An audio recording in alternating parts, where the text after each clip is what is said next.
was Thanksgiving dinner at my daughter's house, and for a few hours I had actually managed to forget how lonely the past year had been.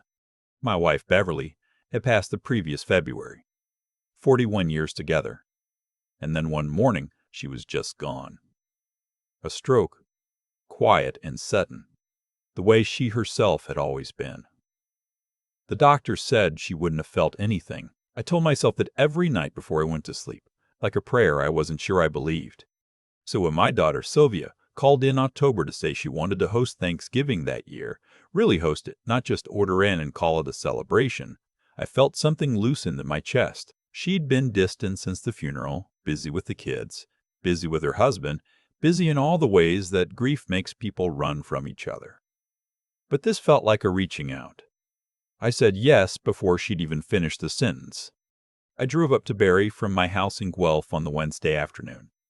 The drive along the 400 took longer than usual. October traffic, orange leaves blurring past the windows, a sky that couldn't decide if it wanted to rain. I had Beverly's old recipe box on the passenger seat. Sylvia had asked me to bring it. She said she wanted to make the stuffing the way her mother used to. That alone nearly made me pull over. Their house was a newer build in a subdivision north of town. Big windows, double garage, the kind of place that looks expensive from the outside and echoes a little on the inside. My son-in-law, Randall, met me at the door. He shook my hand the way he always did, firm, businesslike, a half-second longer than necessary, as if the handshake was meant to establish something. He was a financial advisor, mid-40s, wore fleece vests on weekends, and talked about the market the way some men talk about the market the way some men talk about hockey. I'd never disliked him, exactly, but I'd never fully trusted him either. Beverly used to say I was too hard on him, that he made Sylvia happy, and that's what mattered. I'd nod and agree because she was usually right about people. I still wasn't sure she was right about him. Thanksgiving dinner was everything Sylvia had promised.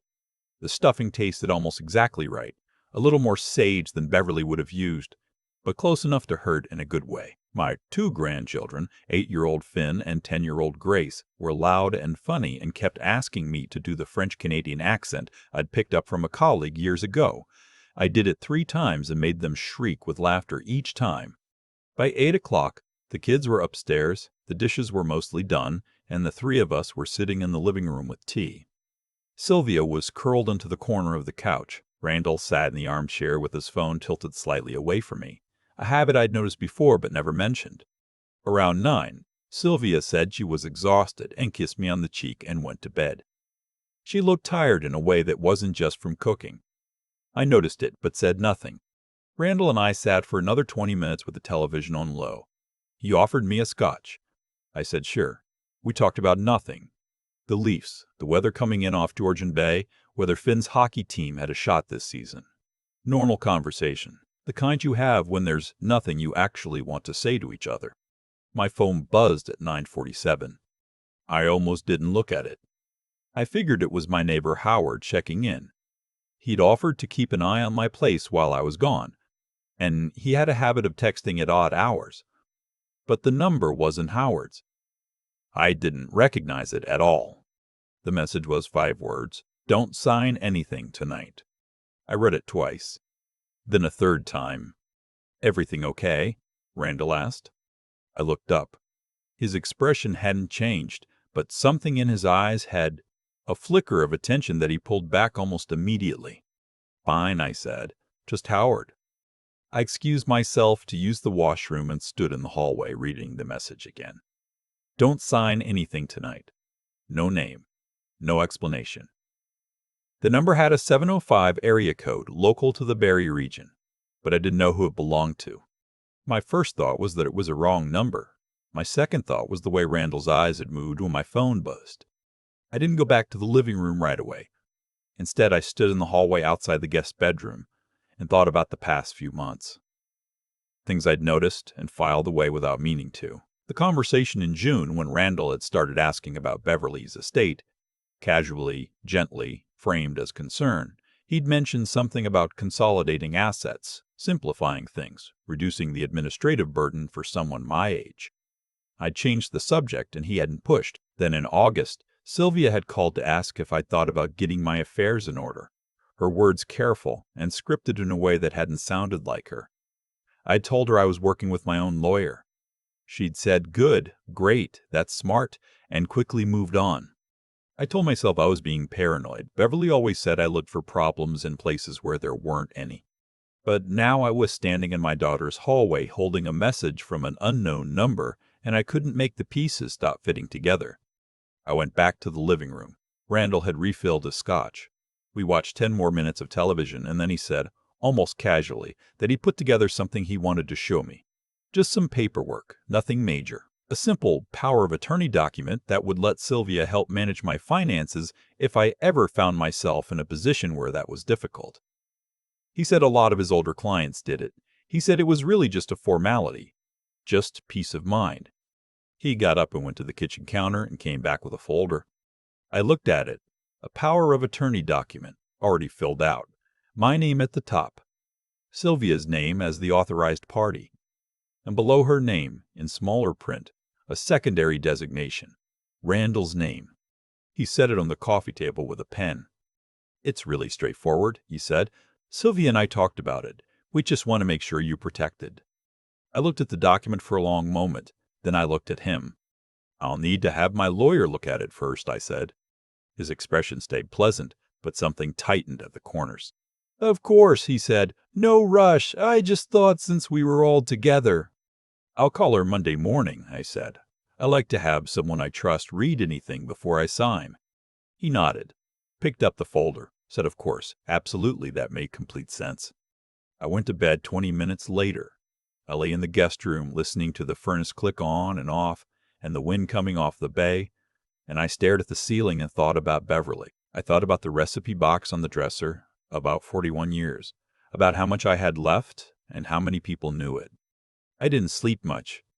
In the morning, Sylvia made pancakes and the kids were noisy again, and everything looked normal in the daylight, but it wasn't. And I think some part of Sylvia knew that I knew, because she was quieter than usual, and she hugged me too long when I left. I drove home to Guelph and called back the unknown number from my driveway. It rang 4 times, and then a woman answered. Her voice was careful, like someone measuring words before they spoke them. She said her name was Colette. She said she was a paralegal, and that she'd worked with Randall's clients for several years before leaving his firm 8 months ago. She said she'd been trying to figure out how to make this call for weeks. She said she'd found my numbers through the real estate listing when Beverly and I had sold our Oakville property 3 years before. It had been in the public record. She asked if, the previous evening, Randall had shown me a document. I said yes. She was quiet for a moment. Then she said she'd seen him do it before. Not identically, but the structure was the same. An elderly client, recently widowed or otherwise vulnerable, and a power of attorney that named Sylvia as primary but Randall as secondary, written in such a way that once enacted, he had broad discretion over investment and asset management decisions. She said she'd seen accounts restructured, GICs cashed out, money moved between accounts in ways that were difficult to trace without a forensic audit. She said she wasn't certain he'd done anything illegal with me specifically because I hadn't signed. But she said I should talk to a lawyer, and I should do it soon, and I should say nothing to Sylvia or Randall until I had. I sat in my car for a long time after we hung up. My lawyer's name was Henrietta, and I'd worked with her since Beverly and I had bought our first house in 1988. She was 72 and still sharp as winter, and when I called her that Monday morning, she listened to everything without interrupting once. When I finished, she said, "Don't touch anything. Don't move any money. Don't sign anything. Don't tell them you've spoken to me. Let me make some calls." She called back Wednesday afternoon. What she told me took about an hour to fully explain. The short version was this. Randall had been operating a pattern across several elderly clients over the past 6 years. He wasn't being investigated yet. Colette's information was recent and the evidence was still scattered, but Henrietta had contacted a colleague at the Ontario Securities Commission and a family law specialist she trusted. The picture they were building was not a good one. He hadn't stolen from me, but only because I hadn't signed. I thought about Sylvia for a long time before I did anything. I thought about whether she knew. I thought about the way she'd looked at Thanksgiving. Tired, yes, but something else too. Something behind her eyes that I'd cataloged and set aside. I thought about whether she was complicit or whether she was also a person being managed by someone who was very good at managing people. I decided I needed to know the answer to that before anything else. I drove back up to Barrie on a Saturday in early November, unannounced. Sylvia opened the door and looked genuinely surprised, and then immediately guilty, and then frightened in about 3 seconds flat. I asked if the kids were home. She said they were at hockey. I said we needed to talk. We sat at the kitchen table, and I told her, calmly, what Colette had told me, and what Henrietta had found, and what I believed Randall had intended. I watched her face the whole time. She cried before I was finished. Not the crying of someone caught. The crying of someone who had already been carrying something they didn't know how to put down. She told me she'd known something was wrong for about a year. She'd found a discrepancy in a client account statement that had been forwarded to her email by mistake. She'd asked Randall about it and he'd explained it away, and she'd let herself believe the explanation because not believing it meant dismantling her entire life. She told me she hadn't known he was planning to include me. She said that when he'd suggested the power of attorney, she'd asked if it was standard, and he'd said yes, and she'd wanted to believe him. I believed her. Maybe I believed her because she's my daughter, and I wanted to. But I also believed her because I'd known her for 42 years, and I knew what her face looked like when she was lying, and it didn't look like that. We talked for 3 hours. Henrietta had already advised me on what came next, and Sylvia agreed to all of it without argument. Randall came home at 4:30 to find me still at the kitchen table. He walked in with groceries and stopped when he saw me. His face did something complicated. Surprise, calculation, recovery, and then he set the bags down and smiled. "This is a nice surprise," he said. "Sit down," I said. He sat. I told him, briefly and without drama, what I knew. I told him that my lawyer had already been in contact with the OSC. I told him that Sylvia had agreed to cooperate with whatever process came next. I told him that I had already revised my estate documents the previous week. Not in response to him specifically, I said, but because it was past time, and that my affairs were now structured in a way that gave him no access, no designation, and no avenue. He started to say something, and I held up my hand. I told him I wasn't interested in his explanation.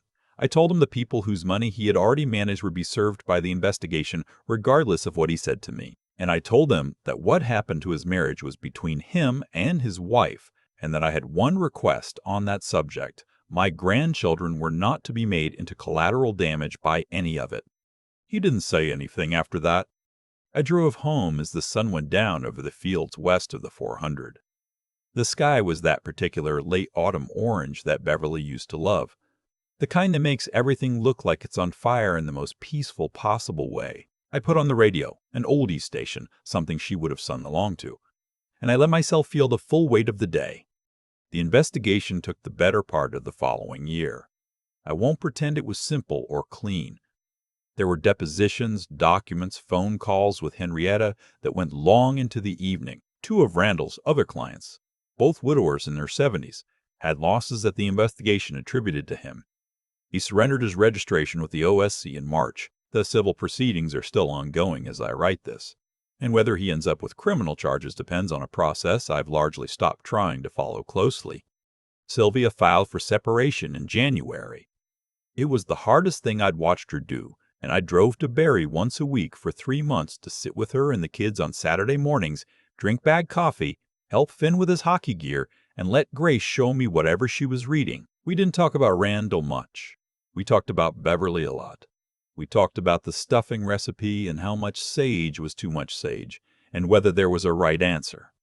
There wasn't, we decided, but Beverly would have had an opinion, and it would have been delivered with absolute certainty. And we both smiled at the same time thinking about it.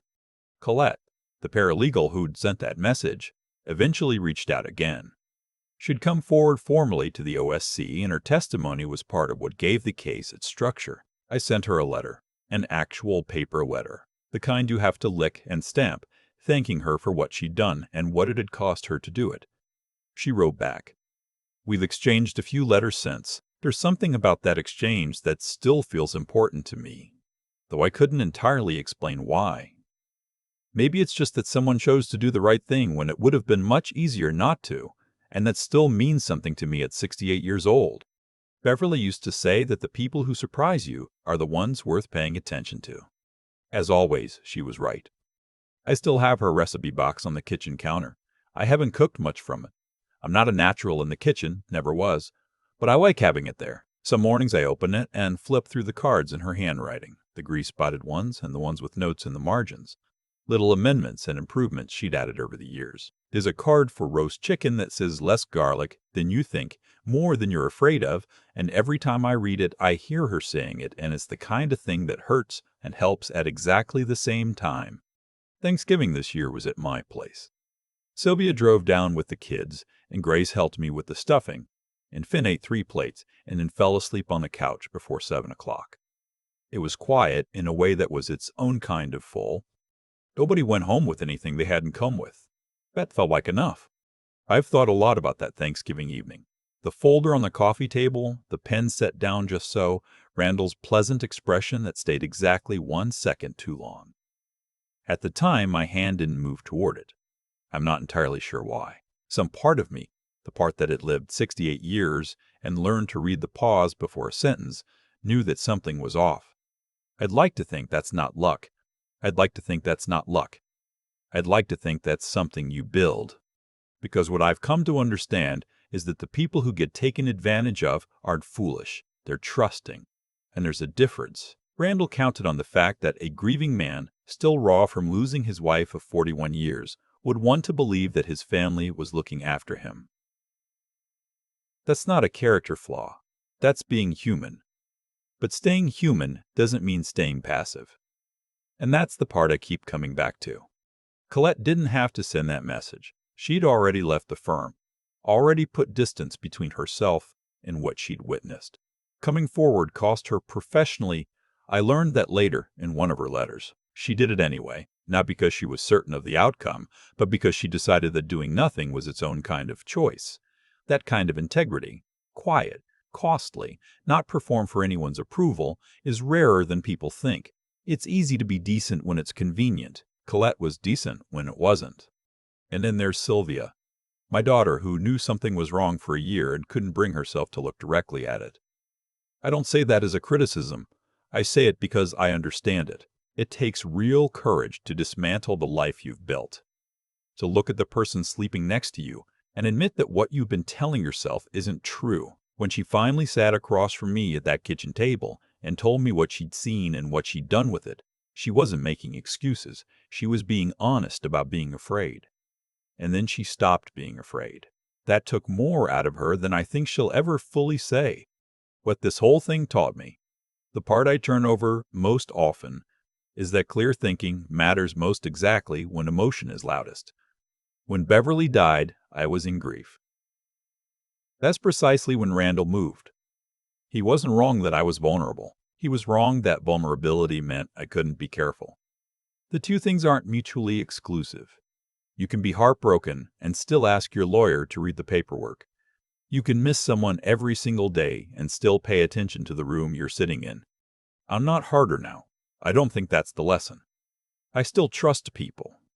I trusted Colette on the basis of a phone call from a stranger. But I trust deliberately now, if that makes sense. With my eyes open rather than because it's easier to keep them closed. Beverly would have understood all of this better than I do, and faster. She had a way of seeing the shape of things before the details filled in. I'm slower at it, but I'm still at it. And at 68, with a recipe box at my counter and my grandchildren coming for dinner next month, that feels like enough of a reason to keep going.